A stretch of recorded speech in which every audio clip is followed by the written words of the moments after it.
Fake news já foi considerada a palavra do ano, em anos anteriores, claro. E parece que já integrou o vocabulário de todo mundo. Todo mundo sabe o que é fake news, combinado?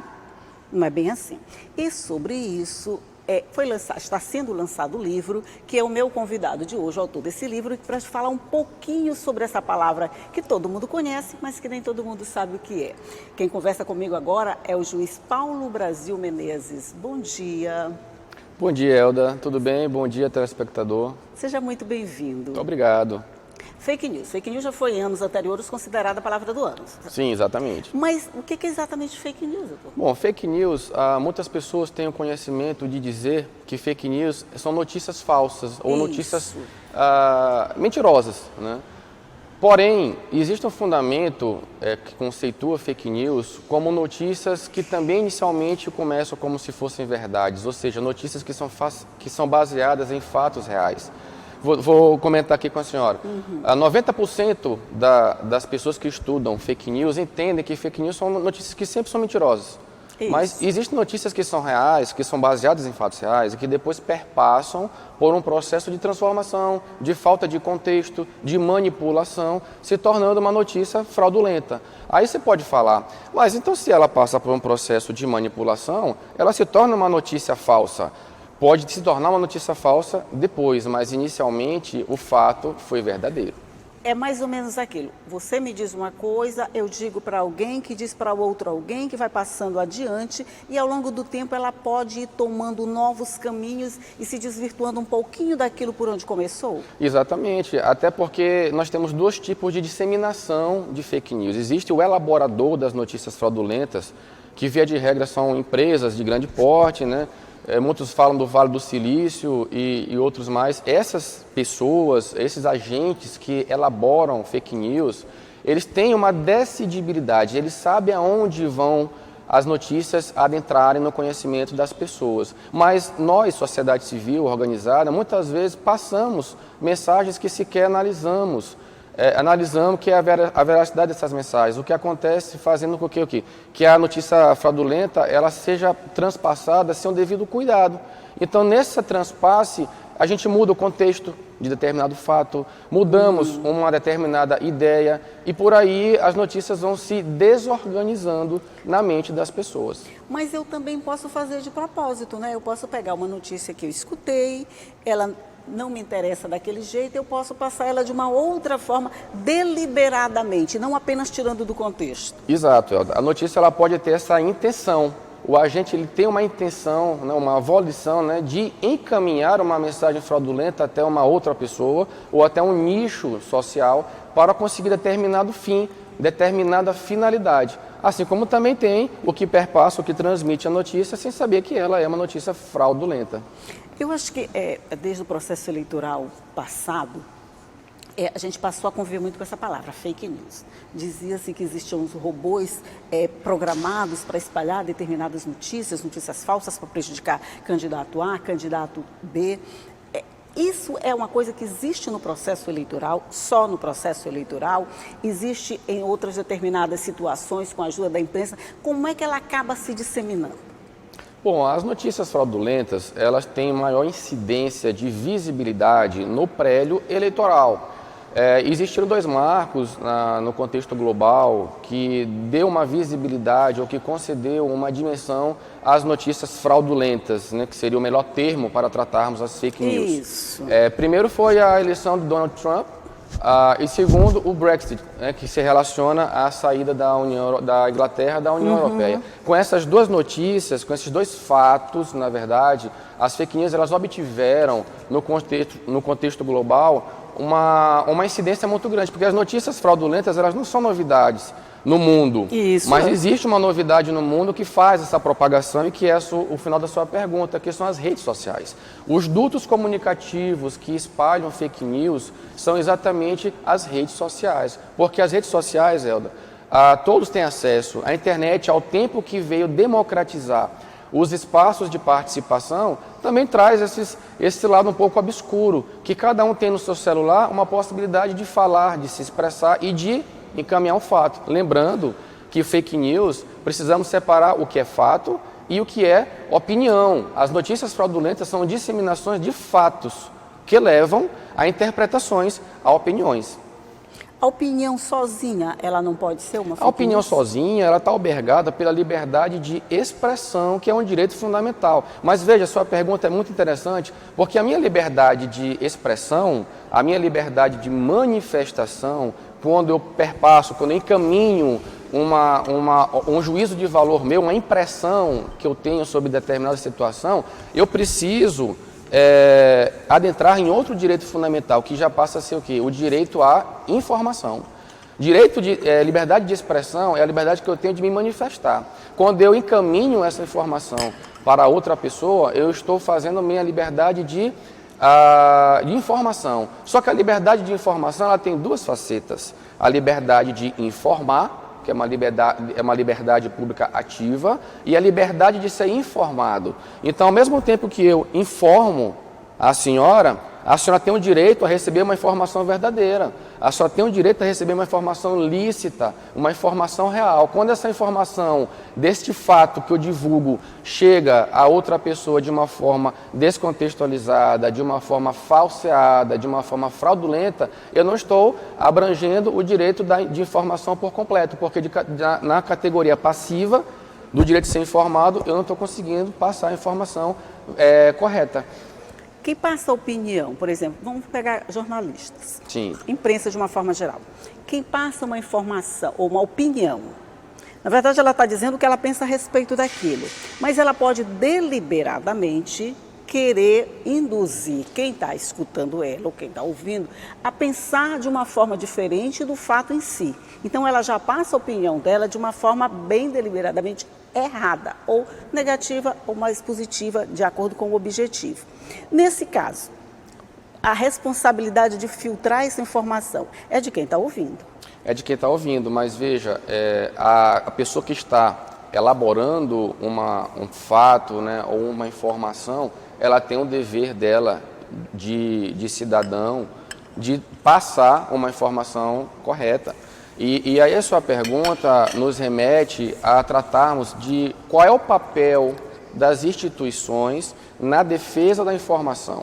Então temos o papel da mídia, né, chamado de gatekeepers, né, ou seja, aquela mídia tradicional, televisiva, jornalística. Essa mídia ela tem o papel de passar uma informação porque são formadores de opiniões. A sociedade civil organizada também tem seu papel na sua legitimidade democrática, de procurar uma cidadania consolidada, de falar fatos que são reais. O Poder Judiciário tem o seu papel também de proteger aquele direito fundamental, naquele caso concreto que está sendo violado. O Poder Executivo tem o direito e tem o dever de estabelecer nos colégios a literacia mediática que chamamos, ou seja, uma educação de mídia para as pessoas, porque é um problema dos nossos tempos, né? Verdade. E o Poder Legislativo, ao final, tem o poder e o dever de quê? De elaborar a regulamentação para o que é ou não o fenômeno de fake news. A gente tem a história fake news, melhor não chamar notícia falsa, né? A gente tem mania de Sim. americanizar todos esses Exato. termos, né? Notícias falsas ou fraudulentas, que seria o termo mais interessante. É fraudulentas, eu acho, porque ela pode não ser falsa, né? Ela Como pode o senhor não ser falou, falsa, exatamente. Ela pode ser trabalhada. Ela pode ser trabalhada. A notícia tem tem esse poder, né, de ser dinâmica. Ela começa de uma forma e termina de outra forma. Então, quem elabora a fake news, ele tem aquele poder de colocar mensagens subliminares, às vezes. E aí atrapalha o entendimento de você, telespectador, e de nós também, como agentes de transformação que nós somos, né? Mas seja de que forma for, a fake news ou a notícia fraudulenta é sempre um crime? Não, depende. A notícia fraudulenta, ela pode viabilizar uma responsabilidade criminal, ela pode viabilizar uma responsabilidade civil, depende do contexto, depende do caso concreto que está sendo analisado. Porque, veja só, se eu perpasso uma notícia fraudulenta para a senhora, mas eu não estou sabendo, se essa notícia fraudulenta não incidir em nenhuma tipificação do Código Penal, ou se ela não incidir em uma responsabilidade criminal, ela não passa a ser crime. Então, depende muito da situação que está sendo analisada no caso concreto. Cada situação, uma análise. Mas, no mínimo, podemos dizer algo, que uma fake news ela atrapalha o quê? A informação do público. E quanto mais desinformação o público tiver, mais possibilidade de se encontrar à margem do processo de opinião e decisão ele vai estar. Ok, nós vamos fazer um rápido intervalo aqui nesse papo sobre fake news. Vamos tomar um cafezinho, uma água e voltamos já para continuar conversando. Um minutinho só.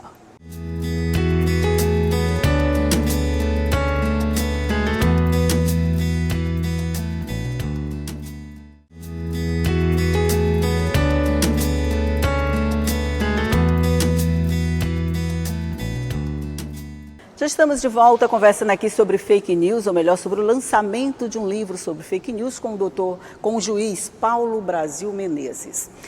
A gente falou muito, mas na verdade é um livro que o senhor está trazendo, é resultado de um mestrado, não é isso? Exato, o livro Fake News ele é resultado de um mestrado em Direitos Fundamentais, realizado na Universidade de Granada, na Espanha.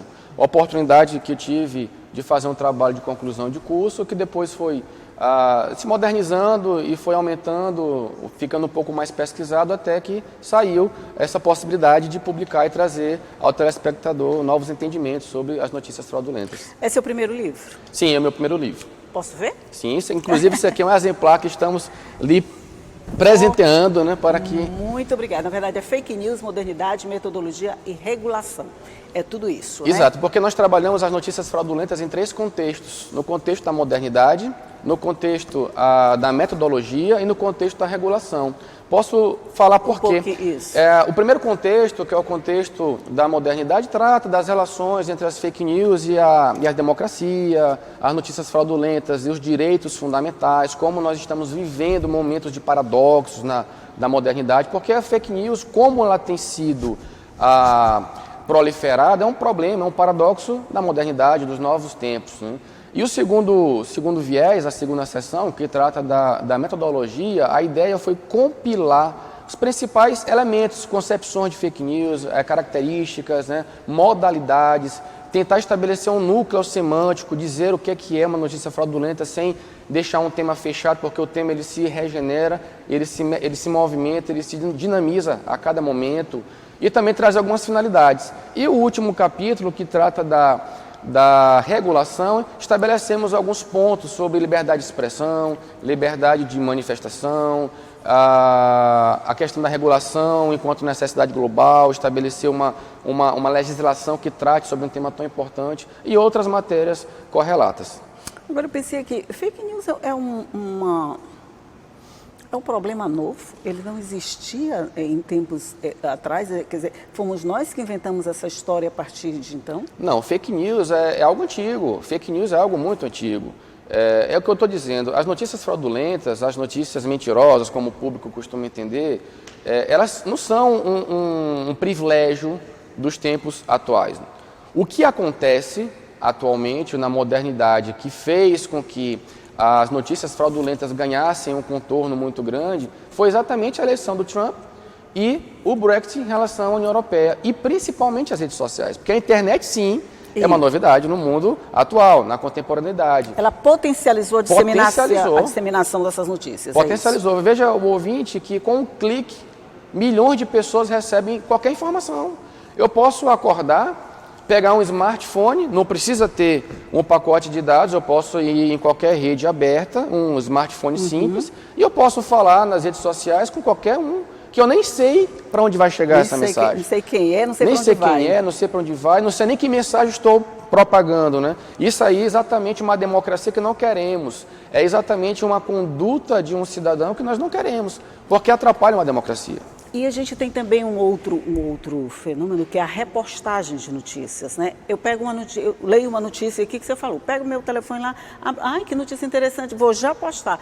Você não analisou aquilo, você só achou interessante à primeira vista, você não fez nenhuma análise, nem procurou saber se é verdade ou não. Você passou.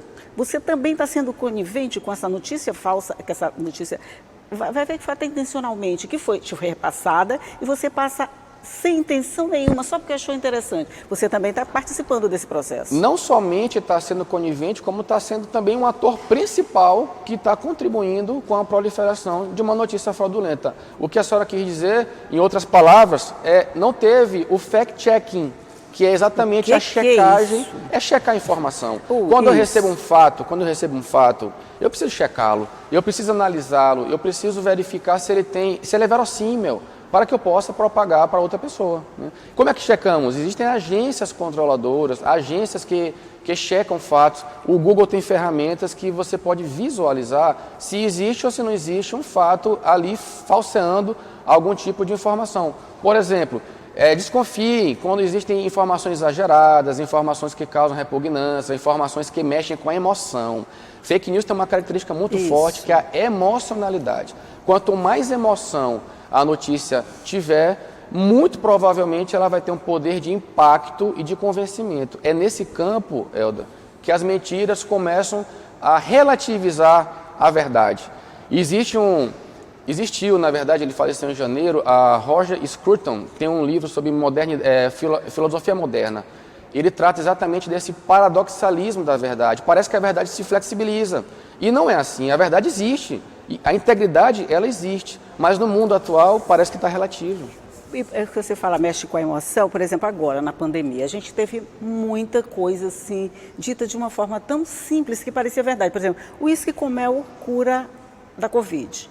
Essas formas assim, a gente queria tanto uma cura que você acaba passando aquilo assim, tipo, meu filho está doente, será que se ele tomar uísque com mel ele vai ficar bom?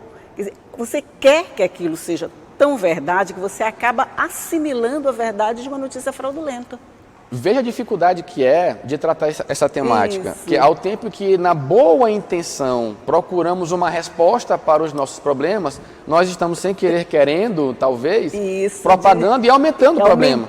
Então, na busca de uma solução, criamos outro. E imagine uma sociedade que vive numa democracia que é desorganizada, quão difícil é para a organização social como um todo ter uma democracia forte, ter representantes eleitos por um sistema que seja adequado, ter instituições que tenham o compromisso com a sua informação e cidadãos também preocupados em viver num mundo mais interessante. Aí o senhor falou aí da checagem da informação, que é essencial para não se propagar uma fake news. Mas aí a gente já está falando num outro nível, de cidadãos completamente responsáveis, de sociedade completamente responsável com a informação que transmite. E quem divulga fake news ou notícias fraudulentas, ela aposta exatamente na desinformação da população.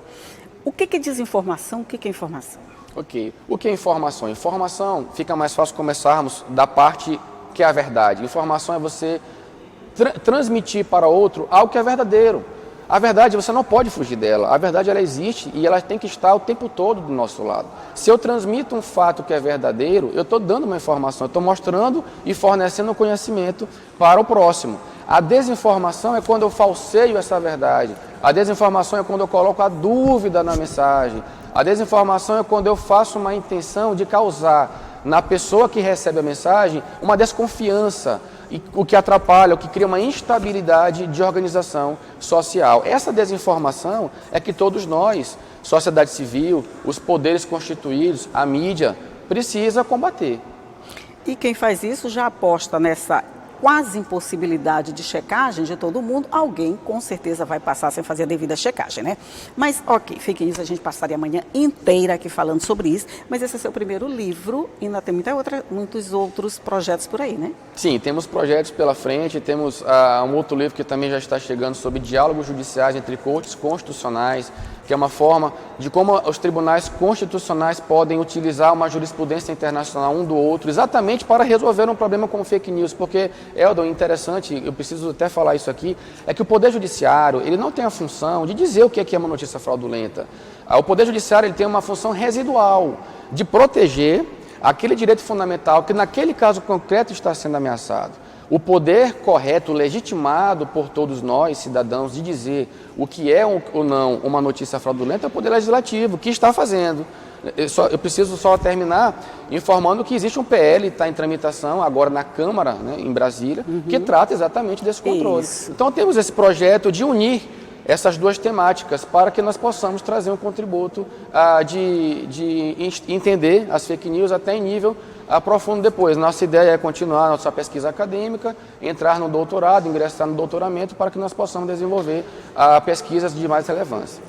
Ok, doutor Paulo Brasil, muito obrigado pela sua participação, parabéns pelo livro, o assunto é muito atual, com certeza a gente passaria amanhã todinha aqui falando sobre fake news, ainda era pouco tempo, com toda certeza. Mas muito obrigado pela sua participação, bom dia para o senhor. Eu agradeço o convite, estamos à disposição, qualquer coisa que precise ser esclarecido, estamos sempre a postos e é um prazer estar aqui com a senhora. Muito obrigado. Eu gostei dessa senhora, mas só uma coisa que eu não falei. Ele já foi lançado? Quando vai ser lançado? Já foi lançado? Então já está à disposição? Ele está no site da Juspodium, a editora Juspodium. Ótimo. Já está lançado. Então, ótimo. Então, você quer se informar sobre fake news? Pronto, já tem um livro a respeito, você pode acessar a hora que você quiser, assim como você pode acessar essa entrevista a hora que você quiser, porque você sabe que ela está disponível no nosso site e em todas as nossas redes sociais. Mas, só para lembrar, todo dia eu estou aqui, 8h30, esperando por você, ok? Tchau. Muito obrigado.